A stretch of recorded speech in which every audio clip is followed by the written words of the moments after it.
Hello, good morning our students. How are you today? We hope all of you stay healthy and good condition. Hari ini kita belajar tema 2, subtema 1, muatan bahasa Indonesia, IPA, dan SBDP. Teacher harapkan semua anak-anak teacher tetap semangat dalam mengikuti pembelajaran daring.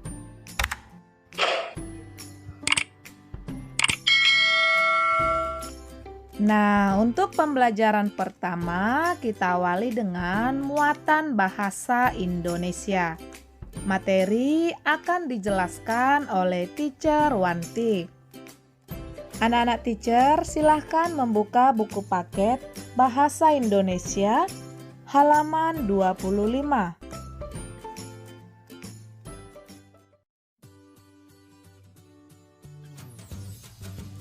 Judul materi kita hari ini adalah mengidentifikasi informasi dari teks dalam bentuk peta pikiran. Informasi adalah penjelasan dan pemberitahuan mengenai suatu hal. Kita dapat memperoleh suatu informasi dari buku dengan membaca judul dan isi teks dengan cermat.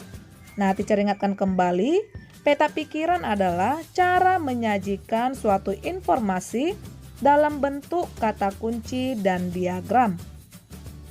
Sumber informasi dapat berbentuk media cetak seperti buku, koran, tabloid, dan majalah.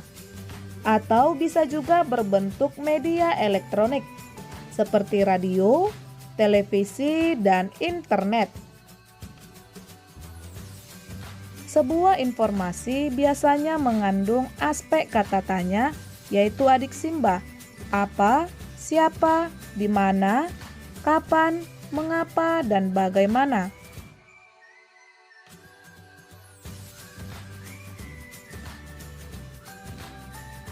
Nah, kata tanya tersebut memiliki fungsi yang berbeda-beda.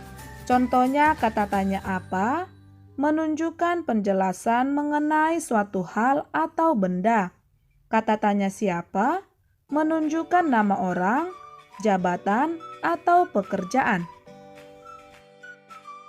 Kata tanya kapan menunjukkan penyebutan atau penjelasan waktu. Kata tanya di mana menunjukkan penyebutan tempat. Kata tanya mengapa menunjukkan penyebutan alasan atau sebab.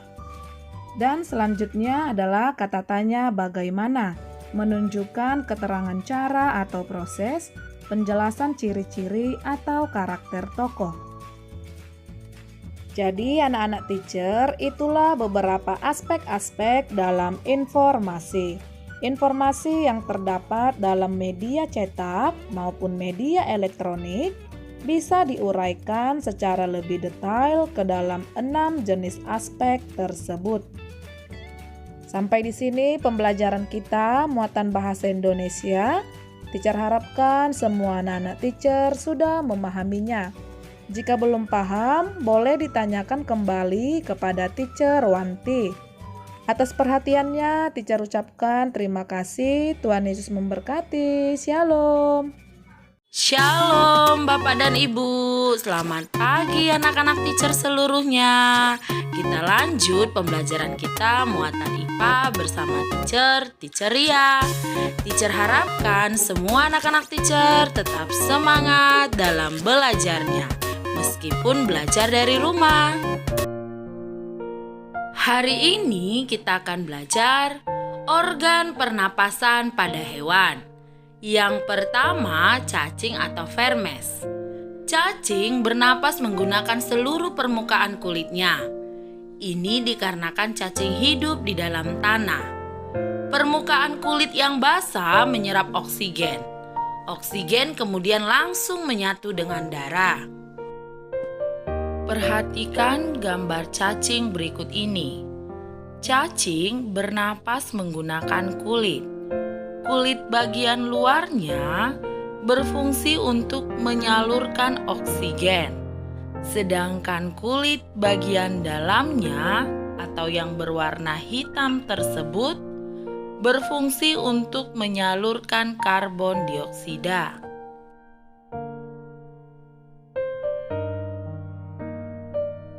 Yang kedua, serangga. Alat pernafasan insekta berupa trakea, spirakel atau stigma, dan trakeolus. Spirakel atau stigma adalah lubang ventilasi udara yang terletak berpasangan pada setiap segmen tubuh. Trakeola adalah cabang trakea yang berdiameter lebih kecil dan berakhir dengan bentuk yang tumpul, yang bersentuhan langsung dengan jaringan atau sel tubuh. Trakeolus ini merupakan tempat terjadinya pertukaran udara pernapasan. Proses pernapasan pada belalang. Belalang merupakan salah satu contoh dari insekta atau serangga. Udara luar masuk melalui stigma atau spirakel, lalu dialirkan ke saluran pembuluh trakea, dan dialirkan kembali ke trakeolus. Lalu dialirkan ke seluruh jaringan tubuh pada belalang.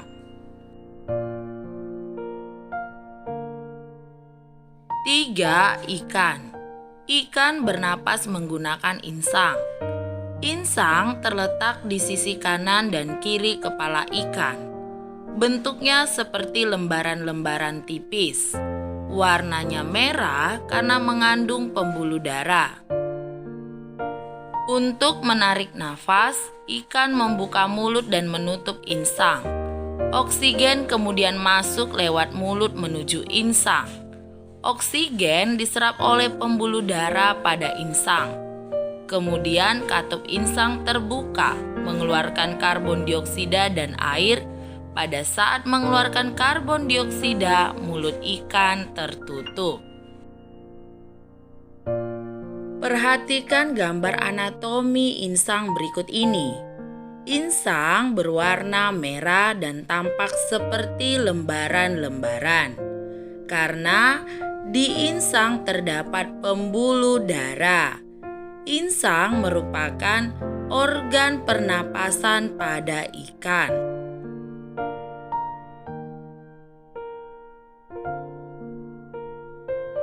4. Amfibi. Alat pernapasan pada amfibi, misalnya katak, berupa paru-paru, kulit, dan insang.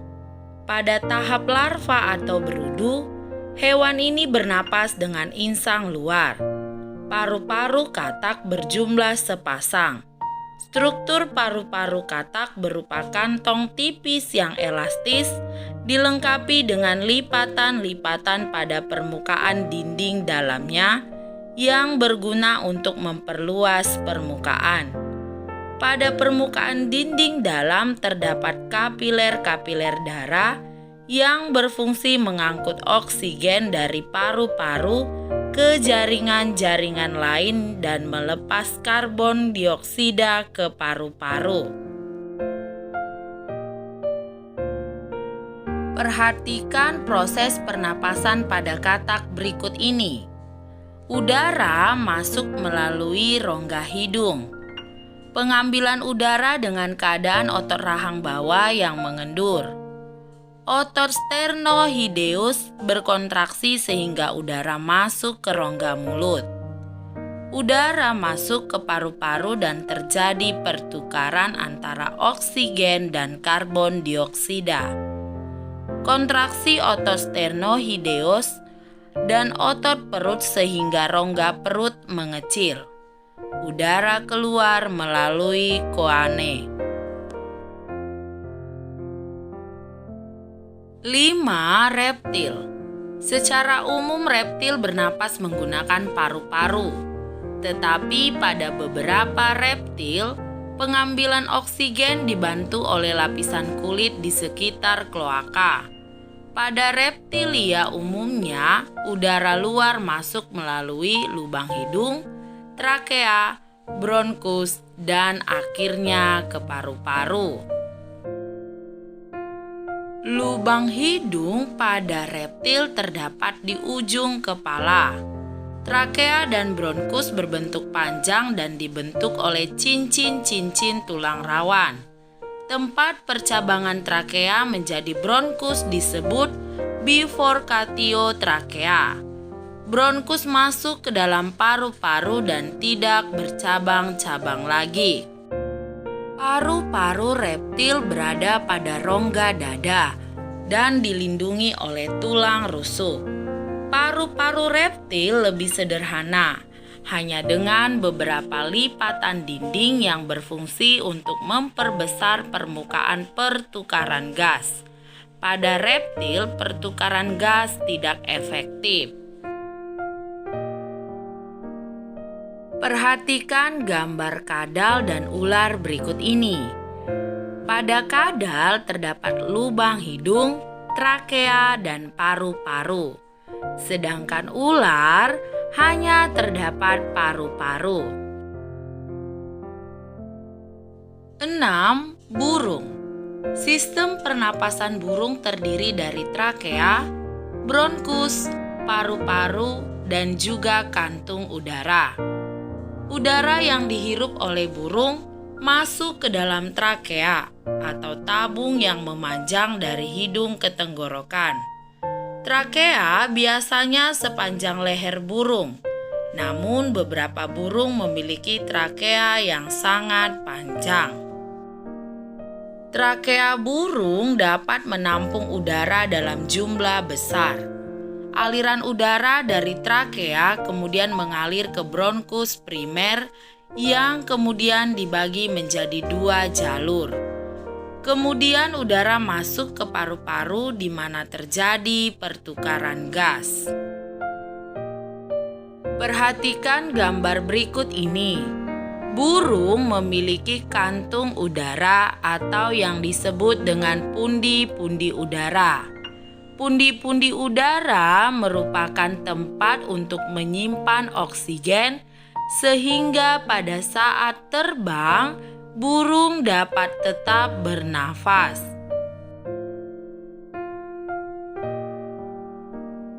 7. Mamalia. Hewan mamalia bernapas menggunakan paru-paru. Prosesnya, udara pertama kali masuk ke lubang hidung, tenggorokan, lalu masuk ke paru-paru. Mamalia terdiri dari 2, yaitu mamalia darat, contohnya kelinci, monyet, kucing, dan lain-lain.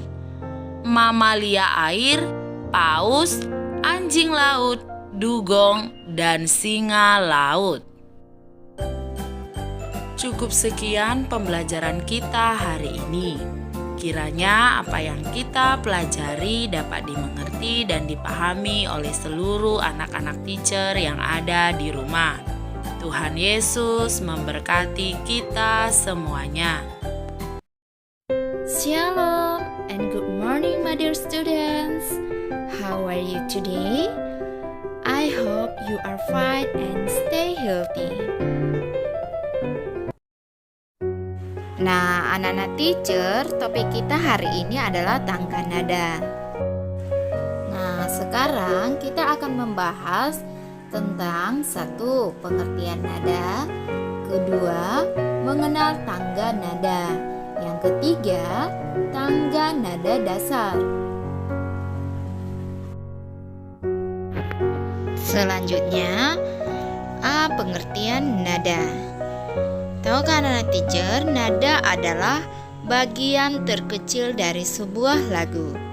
Nada merupakan bunyi yang beraturan dan memiliki getaran tertentu.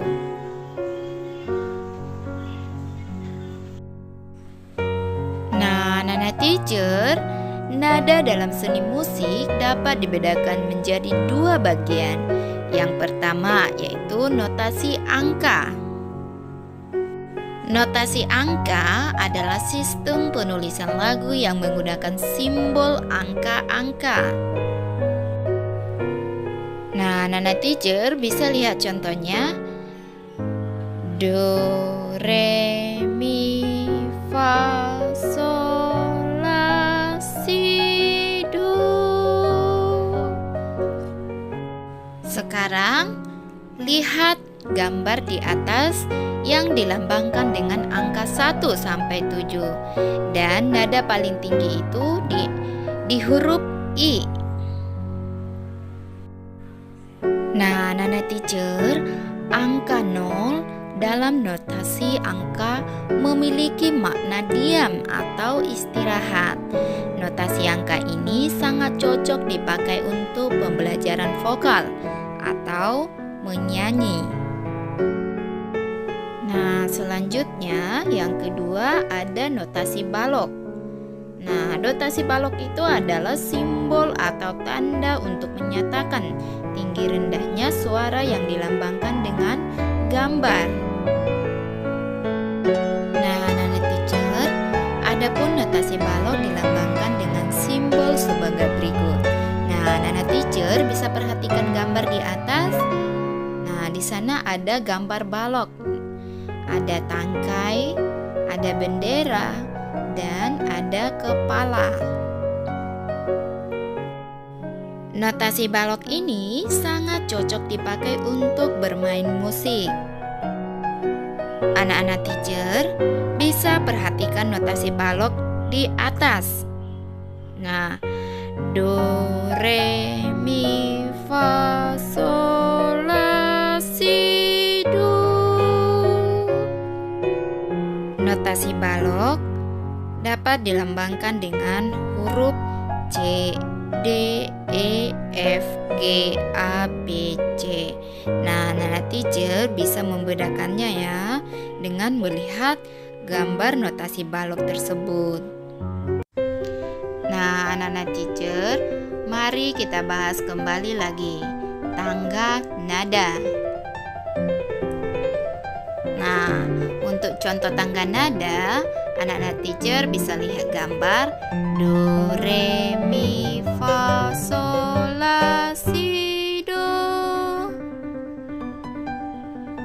Selanjutnya, jenis tangga nada ada 2, yaitu tangga nada diatonis dan tangga nada pentatonis. Tangga nada diatonis mempunyai 2 jarak nada, 1 dan setengah. Contoh alat musik yaitu piano dan organ. Dan kemudian tangga nada pentatonis, tangga nada yang memiliki 5 nada pokok yang dibedakan oleh jarak antara nada serta pilihan nada yang didengar. Nah, pentatonis atau disebut dengan pelok dan selendro. Tenaga nada jenis pelok dan tangga nada jenis selendro. Nah, contoh alat musiknya gamelan Jawa. Lihat, perhatikan gambar di atas. Nah, tangga nada pelok, susunan nada tangga nada pelok yaitu do, mi, fa, sol, si. Tangga nada selendro, susunan nada tangga nada selendro do, re, mi, sol, la.